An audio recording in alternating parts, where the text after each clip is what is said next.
Assalamualaikum warahmatullahi wabarakatuh. Salam Om Swastiastu, Namo Buddhaya, Salam Kebajikan, Rahayu. Selamat malam semuanya. Pada malam hari yang cerah ini, kami dari tim video opini kelompok Mandalika atau kelompok 13 akan menyampaikan pendapat-pendapat atau opini-opini kami mengenai lingkungan hidup.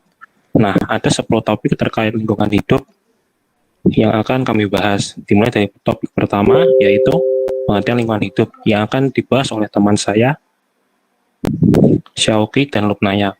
Kepada pembicara, saya persilahkan.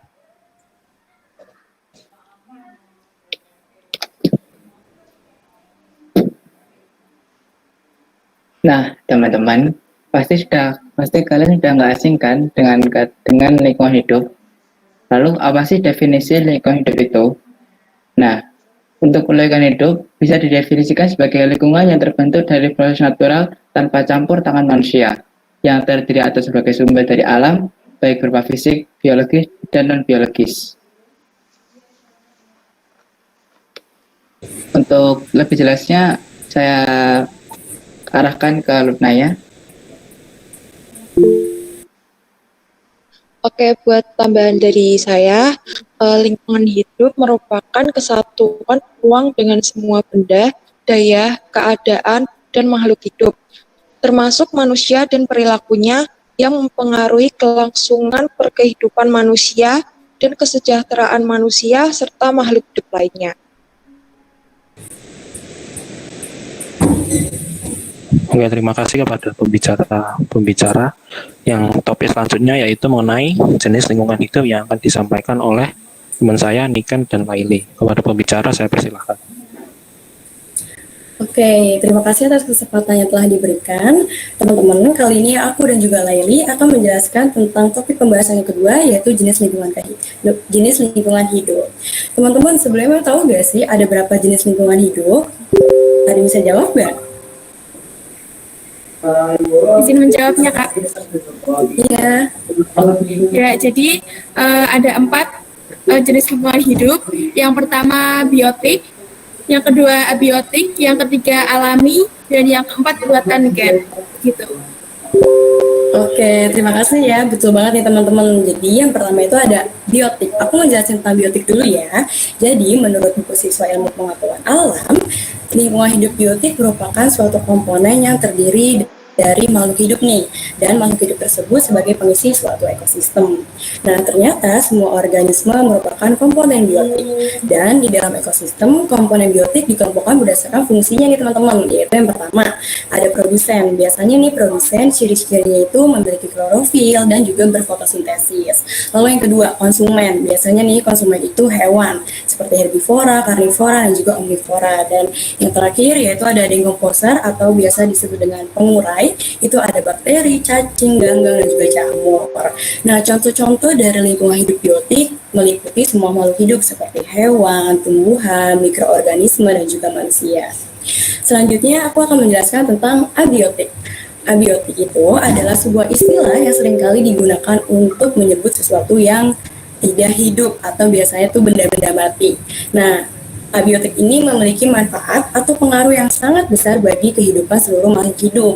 Contohnya seperti apa? Seperti air, angin, cahaya matahari, derajat keasaman, garam, kelembapan udara, suhu, tanah, topografi, dan juga iklim. Dan di dalam suatu lingkungan hidup, terjadilah interaksi antara lingkungan hidup abiotik dan juga lingkungan hidup biotik dan juga sebaliknya. Untuk yang lingkungan hidup alami dan juga buatan akan dijelaskan oleh teman aku, yaitu Laili. Aku akan menjelaskan yang ketiga ya, jenis lingkungan hidup, yaitu lingkungan hidup alamiah.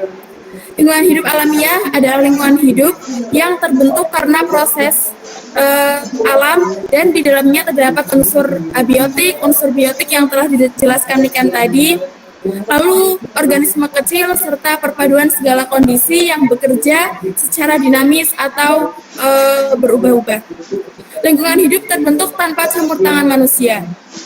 Selanjutnya aku akan menjelaskan apa aja sih ciri-ciri lingkungan hidup. Yang pertama, lingkungan hidup alamiah. Yang pertama, lingkungan hidup alam merupakan suatu ekologi atau ekosistem yang berfungsi sebagai sistem alam tanpa campur tangan manusia, termasuk vegetasi, tanah, batuan, jadi di dalam batas-batas dan sifatnya. Ciri-ciri yang kedua yaitu lingkungan alam merupakan sumber daya alam semesta dan fenomena fisik yang tidak memiliki batas yang jelas seperti udara, air, dan iklim. Selanjutnya contoh-contoh dari lingkungan hidup alami yaitu ada dua jenis. Yang pertama jenis lingkungan hidup di air meliputi danau, laut, rawa, dan sungai. Yang kedua lingkungan hidup di darat meliputi bukit, padang rumput, hutan, dan lembah. Untuk jenis yang keempat yaitu lingkungan hidup buatan. Lingkungan hidup buatan adalah lingkungan hidup alamiah yang sudah didominasi oleh kebutuhan manusia. Lingkungan hidup buatan dapat terbentuk antara lain karena jumlah penduduk dan kebutuhan hidup manusia yang semakin meningkat, sehingga memaksa manusia mengubah lingkungan hidup alamiah. Ciri-ciri lingkungan hidup buatan yang pertama, ekosistem memerlukan intervensi manusia, yang artinya ekosistem buatan tidak mandiri dan ekosistem akan musnah tanpa bantuan manusia. Yang kedua, keanekaragaman hayati yang rendah. Lalu yang ketiga, bersifat pragmatis, yaitu lebih mementingkan nilai kepraktisan daripada kegunaannya. Yang keempat, manusia lebih produktif. Yang kelima, ketergantungan hidup buatan bergantung pada hukum alam semesta. Manusia hanyalah seorang penemu tapi bukan pembuat hukum alam. Berikutnya ada beberapa contoh dari lingkungan hidup buatan. Yang pertama, lahan pertanian. Yang kedua, taman. Yang ketiga, kota. Yang keempat, bendungan. Yang kelima, akuarium. Yang keenam, kota modern. Dan yang ketujuh, budidaya tanaman tanpa tanah dan sinar matahari. Terima kasih atas waktunya. Oke, terima kasih kepada Niken dan Laili. Selanjutnya, topik selanjutnya yaitu contoh lingkungan hidup yang akan disampaikan oleh teman-teman saya, Radit dan Martina. Kepada kedua pembicara, saya persilahkan. Oke, baik teman-teman semua. Di sini saya akan menjelaskan beberapa contoh lingkungan hidup. Contoh lingkungan hidup di sini ada 4. Yang pertama adalah lingkungan hidup biotik, lingkungan hidup abiotik, lingkungan hidup alami, dan yang keempat adalah lingkungan hidup buatan. Yang pertama adalah lingkungan hidup abiotik. Lingkungan hidup abiotik adalah semua lingkungan yang terdiri dari komponen-komponen makhluk hidup di permukaan bumi. Contohnya, manusia, hewan, dan tumbuhan. Yang kedua adalah lingkungan hidup abiotik. Lingkungan hidup abiotik adalah semua benda mati di permukaan bumi yang bermanfaat bagi kehidupan manusia dan makhluk lainnya. Contohnya, tanah, air, udara, dan sinar matahari. Terima kasih. Contoh selanjutnya akan dibawakan oleh teman saya. Baik, terima kasih atas waktunya. Nah, tadi telah dijelasin oleh teman-teman apa itu yang contoh-contohnya juga di sini juga ada abiotik, ada alami, dan ada buatan. Nah, ini saya jelaskan dengan perspektif geografi ya teman-teman. Jadi untuk yang alami dulu nih. Tadi sudah disebutin, tapi tidak ada salahnya kita sebutin lagi menurut opini saya, karena ini adalah video berbasis dengan opini. Menurut opini saya itu kalau lingkungan hidup alamiah itu lingkungan hidup yang tersusun atas biotik, abiotik, dan itu merupakan suatu hasil atau proses dari suatu dinamika alam itu sendiri. Nah, ini lingkungan hidup alamiah ini biasanya digunakan sebagai sumber daya dan sumber hidup organisme banyak, seperti yang telah dijelaskan secara ekosistem itu seperti apa. Dalam perspektif geografi ini lingkungan hidup alami itu ada banyak teman-teman, ada yang darat, ada yang di laut. Yang di darat itu ada contohnya ada gunung, ada bukit, ada lipatan dan lain morfologi lain. Terus yang di perairan itu ada danau, ada pantai, ada lautan, ada muara dan lain sebagainya. Nah, yang kedua, ada lingkungan buatan. Lingkungan buatan ini berbeda dengan lingkungan alami, di mana lingkungan alami tidak ada campur tangan manusia di dalamnya. Namun yang lingkungan hidup buatan ini lingkungan yang secara artifisial digunakan dan dibuat dengan menggunakan teknologi manusia, baik itu teknologi yang mutakhir maupun menggunakan teknologi yang sederhana.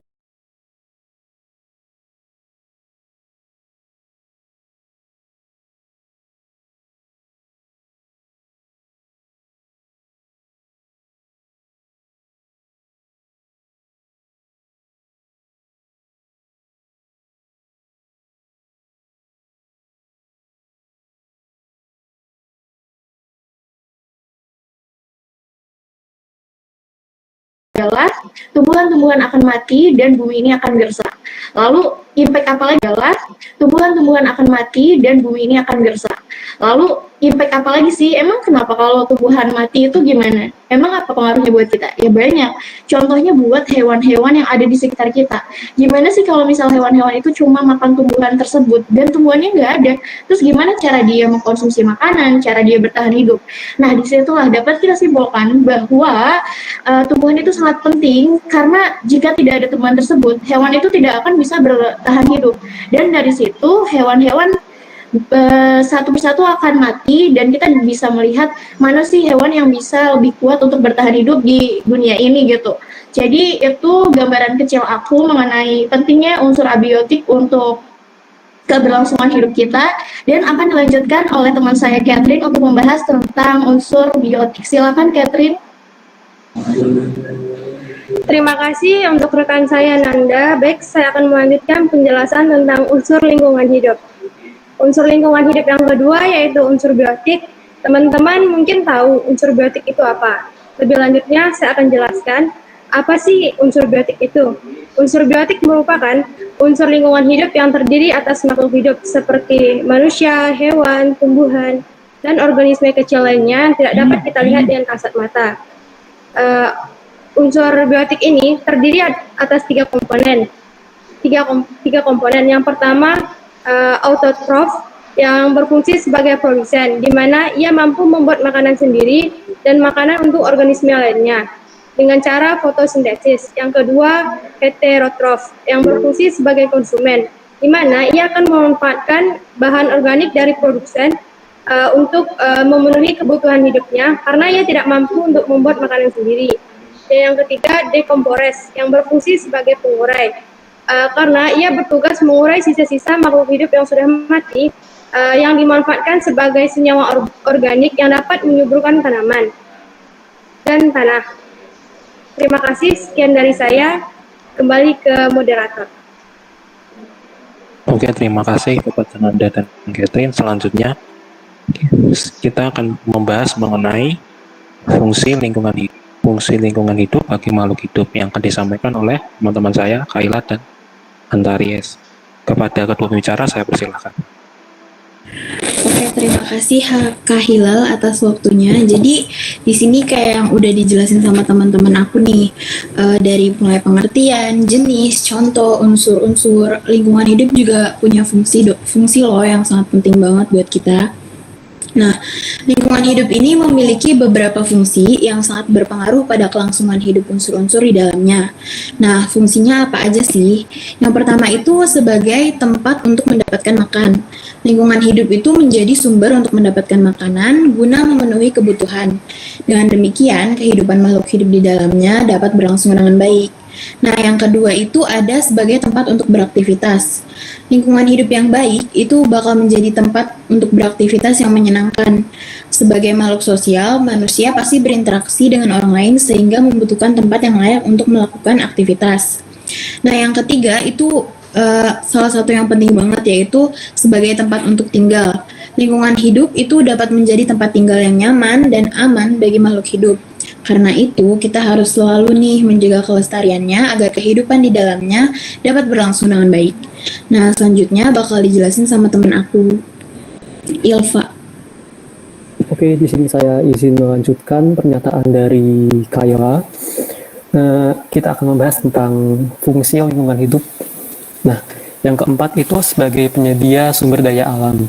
Nah, di mana sumber daya alam ini contohnya itu seperti bahan bakar fosil, gas bumi, air, maupun sebagainya. Nah, sumber daya alam tersebut akan dimanfaatkan manusia untuk memenuhi berbagai kebutuhan hidupnya. Misalnya saja nih, gas alam dan minyak bumi akan diolah menjadi bahan bakar, dan air pun juga akan digunakan manusia sebagai bahan pokok utama untuk hidup. Nah, yang kelima nih, sebagai penyedia air. Nah, kita semua tahu ya, di sini semua makhluk hidup dari manusia, hewan maupun tumbuhan itu pastinya membutuhkan air untuk bertahan hidup. Nah, karena itu air ini menjadi komponen yang sangat penting bagi kehidupan di bumi. Nah, jika kita kekurangan air, maka dampaknya ya pasti nanti akan dehidrasi dan akibatnya misalkan fatal nih, makhluk hidup bisa akan lemas, sakit, bahkan mati. Nah, oke, yang terakhir itu lingkungan hidup juga mempunyai fungsi sebagai penyedia oksigen. Nah, kita semua tahu nih, pasti semua makhluk hidup ya, tidak terkecuali manusia, itu pasti membutuhkan oksigen untuk hidup. Nah, untuk respirasi juga, bahkan juga untuk bernapas ya. Nah, sama halnya seperti air, jika kita kekurangan oksigen, maka hidup akan lemas, bahkan mati. Waktu dan tempat, saya persilakan untuk moderator. Oke, terima kasih kepada Kak Hila dan Ilva. Topik selanjutnya yang akan kami bahas yaitu mengenai penyebab kerusakan lingkungan yang akan dibahas oleh teman saya, Akbar. Kepada pembicara, saya persilakan. Oke, terima kasih atas waktu yang telah diberikan. Nah, selain memiliki fungsi, ternyata lingkungan hidup ini juga memiliki banyak kerusakan. Faktor kerusakan dari lingkungan hidup ini ada dua. Yang pertama, faktor alam, dan yang kedua, faktor akibat ulah manusia itu sendiri. Kerusakan lingkungan hidup faktor alam dapat berupa bencana alam seperti banjir, tanah longsor, dan kebakaran hutan. Seperti yang kita ketahui, banjir yang terjadi dapat merusak beberapa lingkungan seperti persawahan dan lingkungan perumahan masyarakat. Selain itu juga, tanah longsor yang terjadi dapat membuat rumah-rumah warga rusak dan tertimbun oleh tanah. Nah, selain itu juga terdapat beberapa faktor dari ulah manusia itu sendiri, seperti pembakaran hutan secara liar, pembuangan sampah sembarangan. Selain itu juga ternyata selain faktor alam dan faktor ulah manusia, ternyata kedua faktor ini saling berkaitan satu sama lain.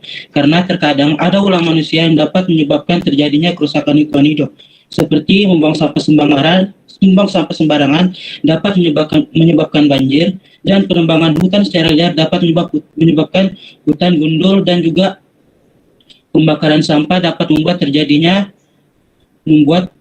polusi udara yang banyak dan juga bisa menimbulkan kebakaran hutan yang terjadi.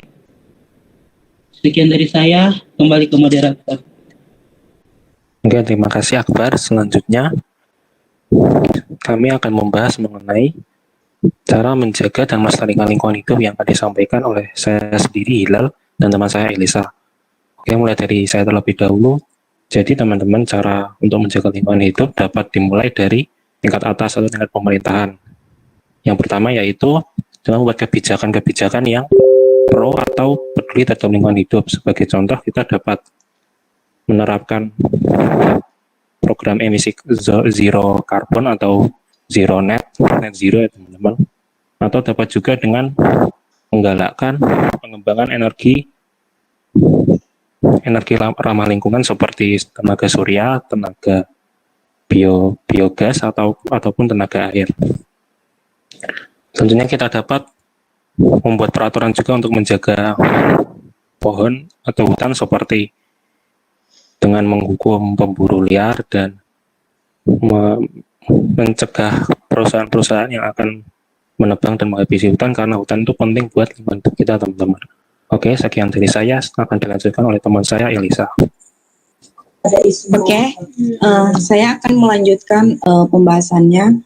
Cara mengatasinya selanjutnya itu dengan menggunakan produk daur ulang. Salah satu bentuk strategis pengelolaan sampah padat yang terdiri atas kegiatan pemilahan, pengumpulan, pemprosesan, pendistribusian, dan juga pembuatan produk atau material yang bekas pakai, serta komponen utama di dalam manajemen sampah modern, dan bagian ketiga pada proses hierarki sampah 4R. Nah, selanjutnya itu dengan cara tidak membakar sampah. Membakar sampah dapat melepaskan gas-gas yang menyebabkan kerusakan ozon, mengatur jumlah atau porsi sinar ultraviolet yang masuk ke permukaan bumi. Yang selanjutnya, tidak membuang sampah di sungai. Membuang sampah di sungai dapat mengakibatkan aliran air yang dapat di sungai menjadi terhambat dan menjadi tercemar. Oke, terima kasih. Oke, terima kasih Elisa. Topik selanjutnya yang akan kami bahas yaitu alasan kita harus menjaga dan melestarikan lingkungan sekitar kita, yang akan disampaikan oleh teman saya Cynthia dan Yeni. Kepada kedua pembicara saya persilakan. Oke, terima kasih buat Hilal dan Elisa. Kali ini aku akan membahas materi selanjutnya, yaitu mengapa kita harus menjaga dan melestarikan lingkungan di sekitar kita. Emang penting ya menjaga dan melestarikan lingkungan itu? Tentu saja sangat penting ya teman-teman. Menjaga dan melestarikan lingkungan merupakan sikap dan tindakan yang selalu berupaya mencegah kerusakan pada lingkungan alam di sekitarnya, serta mengembangkan upaya-upaya untuk memperbaiki kerusakan alam di sekitarnya, serta mengembangkan dan menjaga kebersihan lingkungan, sebab menjaga kebersihan lingkungan sangatlah berguna untuk kita semua dan dapat menciptakan kehidupan yang aman, bersih, sejuk, dan sehat. Pelestarian lingkungan juga sangat penting dalam menyelamatkan dan membantu hewan dan tanaman. Karena itu, semua bergantung satu sama lain untuk bertahan hidup. Pohon mengubah karbon dioksida yang dihasilkan menjadi oksigen, sehingga membantu kita untuk bernafas. Lingkungan yang kita tinggali, yaitu bumi, harus dijaga kelestariannya. Hal ini merupakan kewajiban semua manusia yang tinggal di bumi. Sebab dari lingkungan yang kita tinggali, kita bisa memenuhi segala kebutuhan sehari-hari. Jika manusia hanya memanfaatkannya tanpa melestarikan, maka lingkungan bisa menjadi rusak.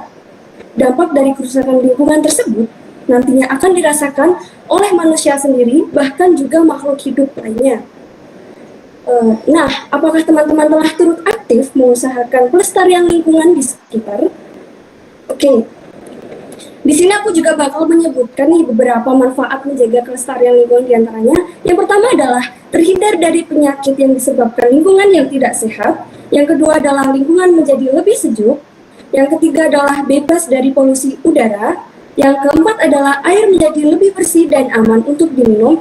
Dan yang terakhir adalah lebih tenang dalam menjalankan aktivitas sehari-hari. Selanjutnya kita dilanjutkan sama teman saya adalah Heni, silahkan. Oke, kenapa sih kita harus menjaga lingkungan? Nah, menjaga lingkungan merupakan tanggung jawab kita bersama sebagai umat manusia. Banyak sekali sumber daya alam yang harus benar-benar kita jaga dan lestarikan demi kelangsungan hidup kita bersama kelak kemudian. Apabila manusia hanya memanfaatkannya tanpa ada pelestarian, maka yang terjadi adalah lingkungan yang rusak. Nah, dampak dari kerusakan itu pun nantinya akan dirasakan oleh manusia itu sendiri. Dengan menjaga alam juga akan menguntungkan kita sebagai manusia, karena kita akan terbebas dari penyakit yang mungkin saja timbul nantinya akibat kerusakan atau pencemaran lingkungan tadi. Terkait apa yang akan terjadi jika manusia tidak memelihara lingkungan akan dijelaskan oleh Putri dan Amara. Selanjutnya saya kembalikan ke moderator. Oke, terima kasih Cynthia dan Heni.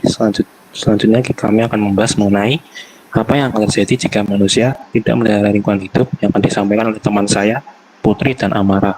Kepada kedua pembicara, saya persilahkan.